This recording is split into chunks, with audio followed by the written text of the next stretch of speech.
Earlier this month, I decided to grab a physical copy of Gran Turismo 7. With it being a year since the game's launch, and therefore it being a year since the whole fiasco that surrounded it, I figured that now was the best time to jump in. Given that this video isn't a review of the game, I'll keep my thoughts on it brief. It's got a solid foundation, and there's definitely a lot of fun to be had, enough fun that I feel like I'm getting my money's worth here. But the scripted nature of the progression in this game through the cafe menu books does leave a lot to be desired still. After my initial playtime with this game, I was actually going to start working on a review of it as my next video to make and publish. But then I realized, I have limited experience with the series. The only Gran Turismo games I've played are Gran Turismo 4 when I was a kid, and Gran Turismo Sport that I've been playing every now and then recently. Given that I'm not as familiar with this series as other people are, I suddenly felt hesitant on making a review of Gran Turismo 7. Not because of a lack of confidence in my abilities to review the game. I'm able to recognize that the game looks gorgeous. The core gameplay of just driving around, especially on a track that has been fully mastered, is heavenly. Polyphony Digital's Deception rightfully earned them a beatdown from the GT and gaming community at large. The cafe menu book makes progression feel very streamlined and restricted when compared to the other Gran Turismo titles, like the decisions for the first 20-something hours of the game were made for the player in advance. What made me hesitant was thoughts like,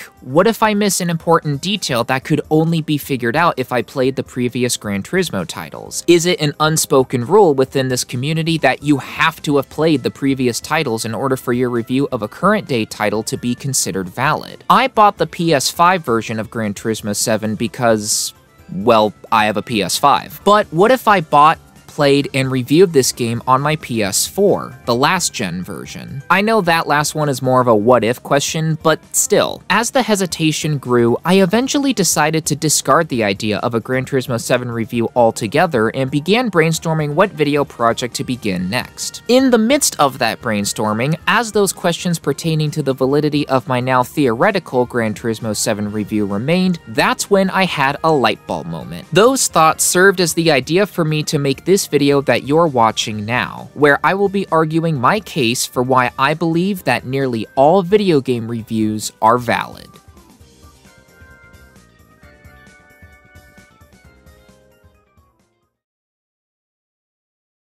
Let's address the elephant in the room first. What do I mean by nearly all reviews? What kinds of reviews are the ones that at best you should question and at worst disregard entirely? Simply put, when a review lacks authenticity, when the person or people making the review aren't able to truly make it their own. Now, for legal reasons, I have to preface this point with the disclaimer that these are just my opinions, my thoughts, my observations, as I really don't need a cease and desist letter sent my way over this video. But if you haven't caught on by now, I'm talking about companies or people that are given something, like money, in exchange for a good review no matter how bad the game itself actually is. Some sort of reward for obedience, some motivation to either downplay or disregard any criticisms about the game. Take companies like IGN and GameSpot and their yearly Call of Duty reviews, for example. Taking a look at Call of Duty Vanguard, a game that was put together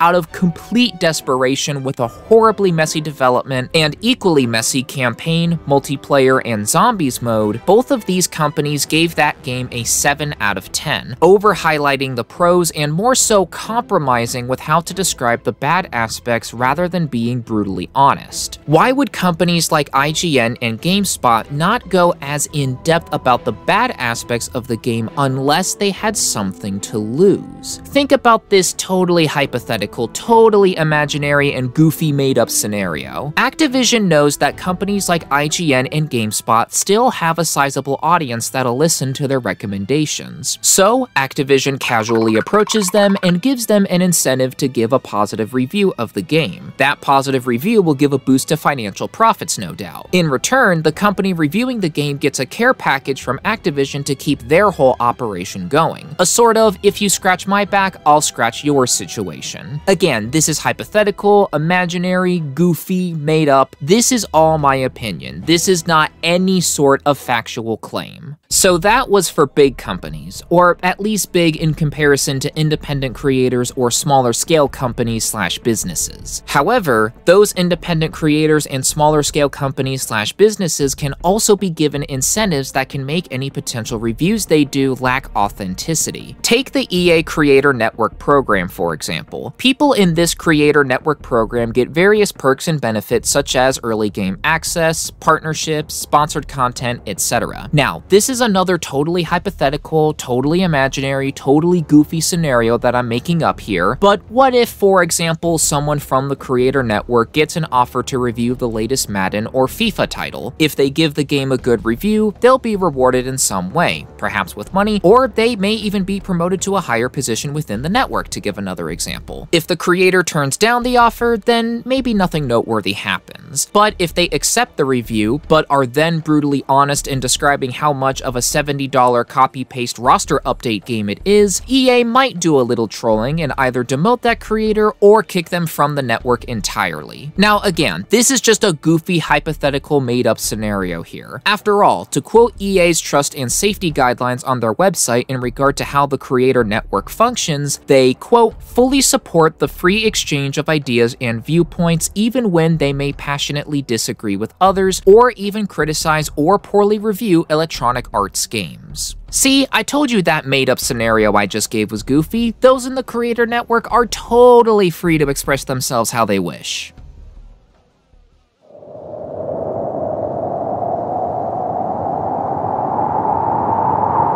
Now, am I saying that any company involvement with independent creators or smaller scale companies/businesses automatically means it's time to disregard a review? No. As pessimistic as this segment has been up to this point, there can be interactions between creators and companies where the authenticity of a review remains intact. Take the Team Sonic Racing review done by Gerard and his team over at The Completionist, for example. Sega reached out to the Completionist team and provided an early review copy when the game was about to launch. No money or any other sort of incentive for a positive review was given, allowing Gerard to be absolutely honest in his thoughts about the game while completing it. So long as there are no incentives, nothing to directly lose if one course of action is taken over another, that is when a review is the most valid. For larger established companies, it's best to not even bother with them in my eyes. Given that at the end of the day they are a larger scale business, those in charge are going to do what's best for the company. Morals are often shoved to the side when it comes to the business world. So if the hypothetical, imaginary, made-up, goofy scenario of a company reaching out and promising a financial reward or some other incentive if a positive review was made were to ever happen, they would capitalize on that opportunity. That and those larger scale companies are often where these quote-unquote game journalists who don't understand what the hell a learning curve is originate from. The same thing can happen to smaller businesses or independent creators, but to a lesser extent. Given that audience and fan interaction is more crucial at this point rather than income, the small business or creator may not feel comfortable being forced into the position of lying or downplaying the negatives to their audience. After all, if the audience doesn't want to feel the small business, the YouTube channel, whatever it may be, it's going to start crumbling down. That being said, some content creators just don't give a care in the world so long as they're able to stay afloat and make ends meet despite all the shit that may get thrown their way. And as a final invalid review, I do think one should clear the game's learning curve, however low or high that curve is, before giving their thoughts. There's a difference between a game being difficult and a game having a legitimate flaw to it. If someone doesn't clear that learning curve but decides to complain about a game anyway, that is how you spot a games journalist in the wild. If someone does clear that learning curve but are then still dissatisfied with the game, then there may be legitimately something wrong with it.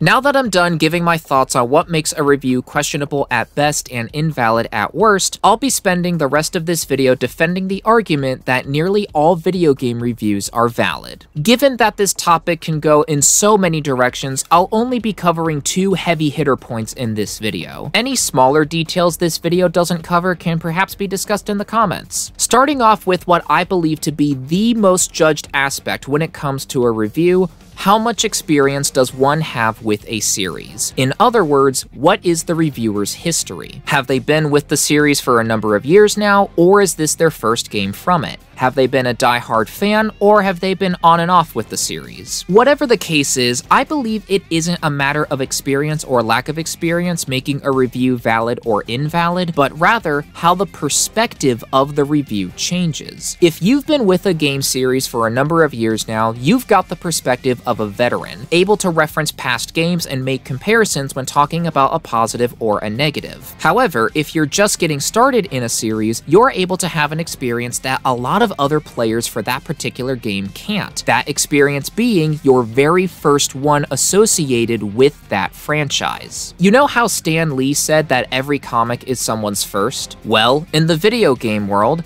every Ace Combat game is someone's first. Every Call of Duty game is someone's first. Every Star Fox game is someone's first. Every Gran Turismo game is someone's first. Every Battlefield game is someone's first. Every Ratchet and Clank game is someone's first. Every Metal Gear game is someone's first. Do you see what I am getting at here? No matter if a game is a continuation or a deviation from the formula, every single game will be at least someone's first from that franchise. As a result, newcomers may be able to experience and appreciate what veterans can't. For as important and powerful as knowledge and past experiences can be, in rare instances, that knowledge and those past experiences can blur the line between what's an objectively bad mechanic in a game versus something going against our own personal tastes. Take the Need for Speed series, for example, when Need for Speed Underground was released. Before Underground, Need for Speed was known for allowing players to drive expensive exotic supercars on these wide open roads with limited customization, with a more laid-back atmosphere, or as laid-back as you could get given how in later installments the cops began chasing you. Compare that to how Underground is, where the large majority of the car roster is not comprised of expensive exotic supercars. It's set during the nighttime on these tighter roads with a more party-like and underground atmosphere, and with a huge emphasis on customization to make your ride truly your own. Longtime fans of the series saw this sudden shift as a betrayal, going against the core of what Need for Speed was at the time.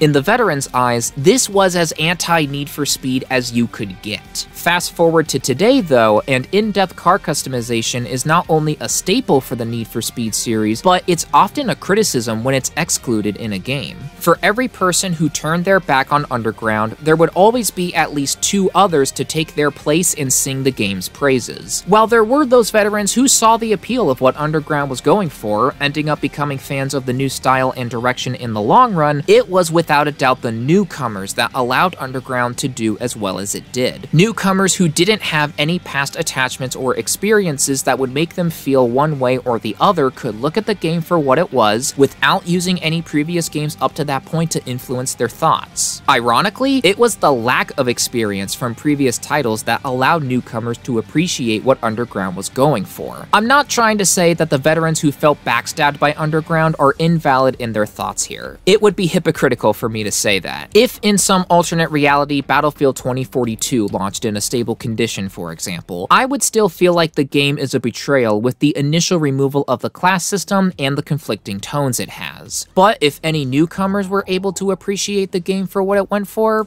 then hey, good for them. Granted, just because newcomers may like a game while the veterans don't, that doesn't automatically mean it's a good game overall, which leads me to how newcomers and their reviews can be a source of quality control. While Need for Speed Underground was the best case scenario in this regard, a game like Modern Warfare 2019 is the worst case. While plenty of newcomers to Call of Duty loved Modern Warfare 2019, that game was catered to the new players and their experiences so hard that even if it wasn't the intention, that came at the expense of the hardcore players, the veterans that have been with the series for years up to that point. But that approach that you're describing there isn't going to come at the expense of the hardcore players, right?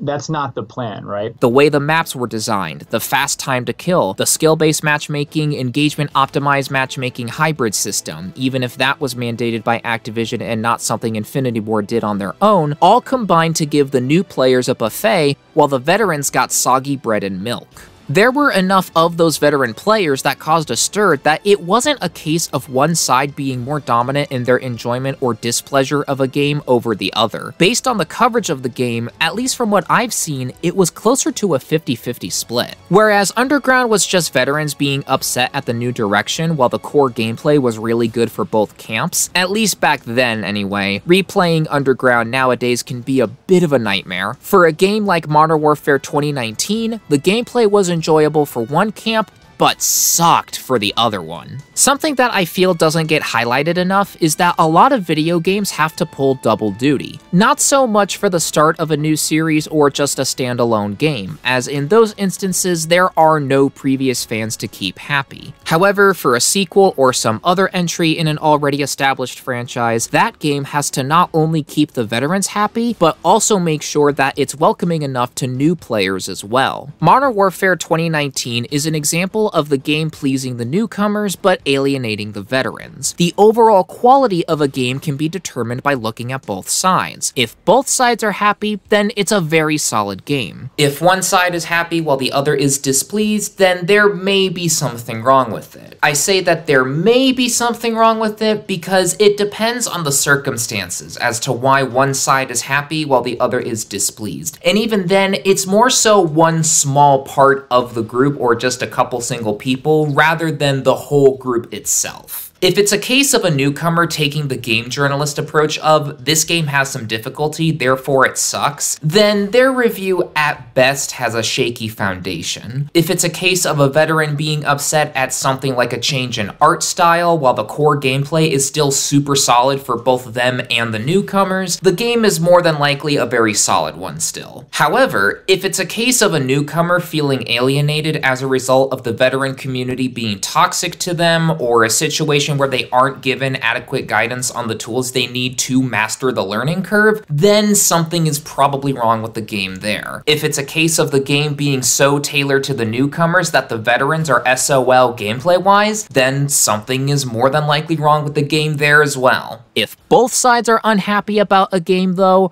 then something terribly wrong happened there. I can see how for people in the veterans camp, their gut reaction to a review, whether positive or negative, from the newcomer camp could be to say that their review doesn't count, to say that they don't get how the series used to work, to try to, and I'm not going to beat around the bush here, harass them for having the incorrect thoughts on a game, things like that. And allow me to be fully transparent here, I used to have that mindset for a good while. While I never typed up any comments on YouTube harassing people over a video game review, as even 13, 14, 15-year-old me knew he had better things to do with his life, I would have thoughts along the lines of, you haven't played the previous games before, therefore, your review is invalid. I know this example is going to be a bit of an odd one given how old it is, but stick with me here. Joe Vargas's review on Ace Combat Assault Horizon over on the Angry Joe Show used to be the bane of my existence. Once I was able to play the other Ace Combat titles like 4, 5, 0, Infinity when that game was still running,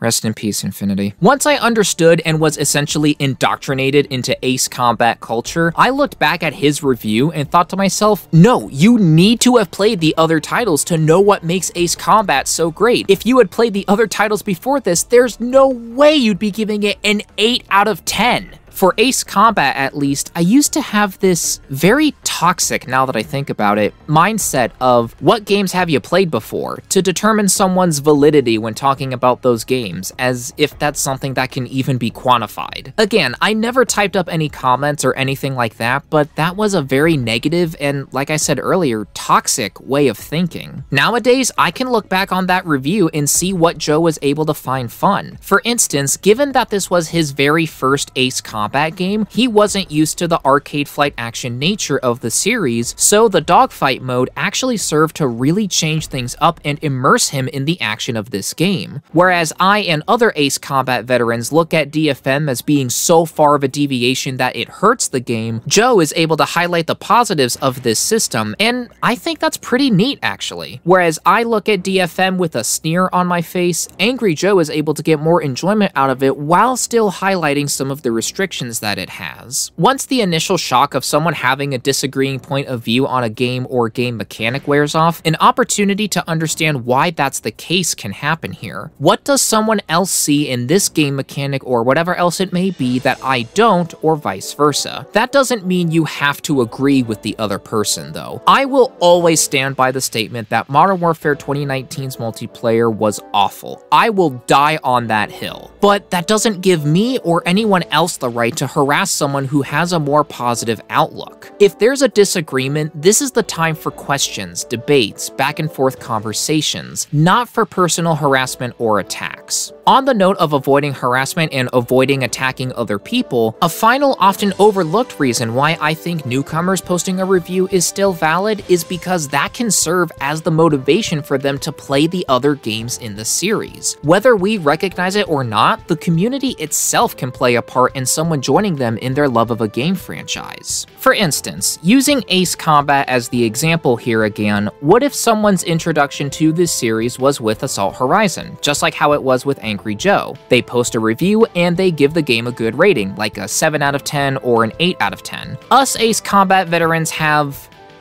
thoughts about the game, so for a lot of us, that 7 out of 10 or 8 out of 10 may not sit well. However, for those of us that choose to respond, we can do so in one of two ways. Option 1, go nuclear. Call their review invalid. Tell them how stupid they are for not doing research beforehand. Scream at them how much better games like the PlayStation 2 Holy Trinity titles are. Tell them to play those games before speaking as if they are experts on Ace Combat ever again. Scream and yell. Or option 2, diplomacy.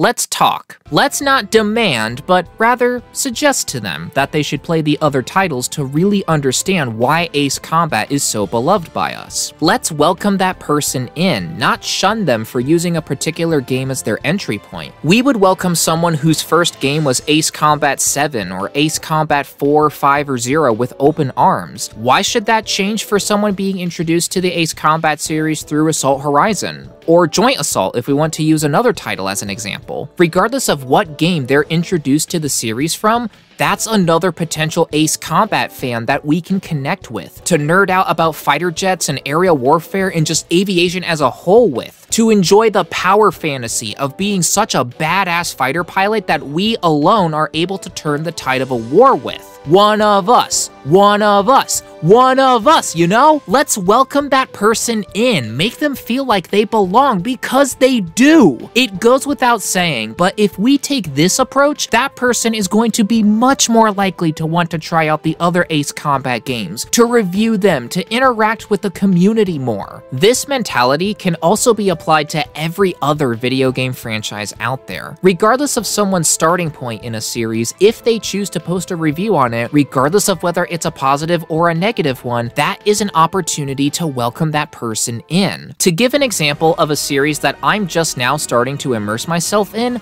let's look at the Star Fox franchise. To go along with the Wii U that I received for Christmas last year, shout out to my dad and my grandma on his side again for that, I got myself a copy of Star Fox Zero. It took me quite a while to get used to how the game works. In particular, balancing when I would look up at the rear camera view on the TV versus the cockpit camera on the gamepad, but once I mastered those controls, I was able to truly enjoy this game for what it was. That being said, Star Fox Zero is not the most liked title out of the series. In fact, more people dislike it than like it. So if I were to post a positive review of Star Fox Zero, I would hope that the Star Fox community would appreciate my review for what it was, and even if they didn't like the game, still take my review as valid and perhaps suggest, not demand, suggest that I play some of the other titles. And I will admit, having played the original Star Fox, Star Fox 2, and Star Fox 64 now as well, I can see why people say those games are better. But that doesn't take away from the fact that I truly like Star Fox Zero for what it is. Those of you with a keen attention to detail may have noticed something about those clips of Star Fox 2, and Star Fox 64 though. It looks like I played those games through the SNES and N64 emulators through the Switch, which you would be correct in saying that.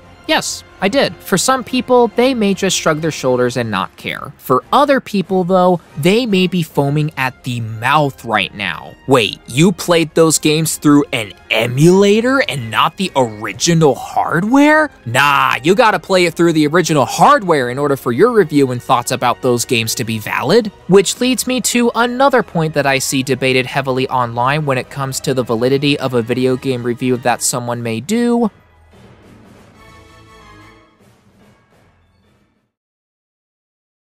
Advancements in video game technology have allowed for all sorts of possibilities to either finally happen or for all new ones to be introduced. From the implementation of virtual reality, to being able to play with people across different systems thanks to crossplay, to being able to experience games from the past in all new and enhanced ways, to name 3 points. Focusing on that third example, I think we can all be in agreement that being able to play older titles with way more flexibility is a beautiful thing. If someone has an Xbox One, a Series S or X, and they want to play an Xbox 360 or even an original Xbox title if it's supported, all they need to do is select that game if they have it digitally or pop the disc in. They don't have to have their Xbox 360 or original Xbox on standby all the time. Same thing with PlayStation 4 titles. If someone has a PlayStation 5, nearly all PlayStation 4 titles are backwards compatible with it. If you feel that Nintendo Switch Online is worth it, for $20 or $60 a year depending on the version you get, you can potentially get access to the NES, SNES, Sega Genesis, N64, Game Boy, and Game Boy Advance emulators, 2 varying degrees of content and functionality, but still. How about emulation on a PC? PCs can emulate nearly anything, with tons of patches and mods that can do things like enable 60 frames per second, widescreen support, fix any bugs and glitches, and so much more, and yet, some people have a problem with that when it comes to someone playing an older title through that advanced hardware and giving a review on it. There are legitimately people out there who think that it is a prerequisite, a requirement for someone to have played a game, particularly retro games, on the original hardware in order for their review or just any thoughts about the game they have in general to be valid. I'm not even going to entertain this argument with a build-up to my answer. I'm just going to state my stance on this right here and now. Shut the fuck up and let people play, talk about, and review games how they want to. I'm not saying that bonus points can't be acquired by someone immersing themselves by playing something like the original Star Fox on an original SNES on a CRT TV, or Star Fox 64 on an original N64 on a CRT TV, if they choose to do so. Bonus points can absolutely be obtained that way, but only if someone wants to go that extra mile. To treat it like a prerequisite, a requirement, is nuts. To expect someone to go out of their way to spend $100 to $250 for a CRT TV, $150 for something like a GameCube, $30 for a game like Star Fox Assault, bump that up to $55 if someone wants that game complete in box, not even including shipping and handling if they're not buying those things from a brick and mortar mom and pop shop, all for the sake of achieving the status of having their thoughts on a retro title or just any other video game in general be deemed valid by a subset of the gamer population? Again, if someone wants to go the extra mile to spend that money and really immerse themselves in that title, then bonus points for them, absolutely. But to say that their thoughts on a game don't count if they played it through emulation or didn't play it through a CRT TV or whatever other specifications there are is just, it's just fucking stupid. Hi there. Oh, sweet. You played Ace Combat 5? What did you think? Oh, wait. You played it on your PS5 and not on an original PS2? Oh, never mind. What you think doesn't matter. Come talk to me when you've played the game for real. Do you hear how stupid that sounds? That's legitimately the kind of belief that some people have, and that is just fucking pathetic. My point is, it doesn't matter how the game is played. Through original hardware, through emulation, however you play, and if you choose to do so, review the game is valid. There may be cases where there's definitely an advantage to playing the game one way or another. Like, I would recommend that you play any N64 titles on a PC emulator, not through the Switch. But I'm not about to shun anyone who would play and review a title through the N64 emulator on the Switch. Worst case scenario, just politely suggest to someone that they play that game on a better emulator or through the original hardware. Don't demand it. Don't make this person feel like that their thoughts are invalid. Don't make them feel alienated. How someone chooses to spend their money, especially in this economy, is up to them. If they don't see a need or want to buy all of this, leave them be.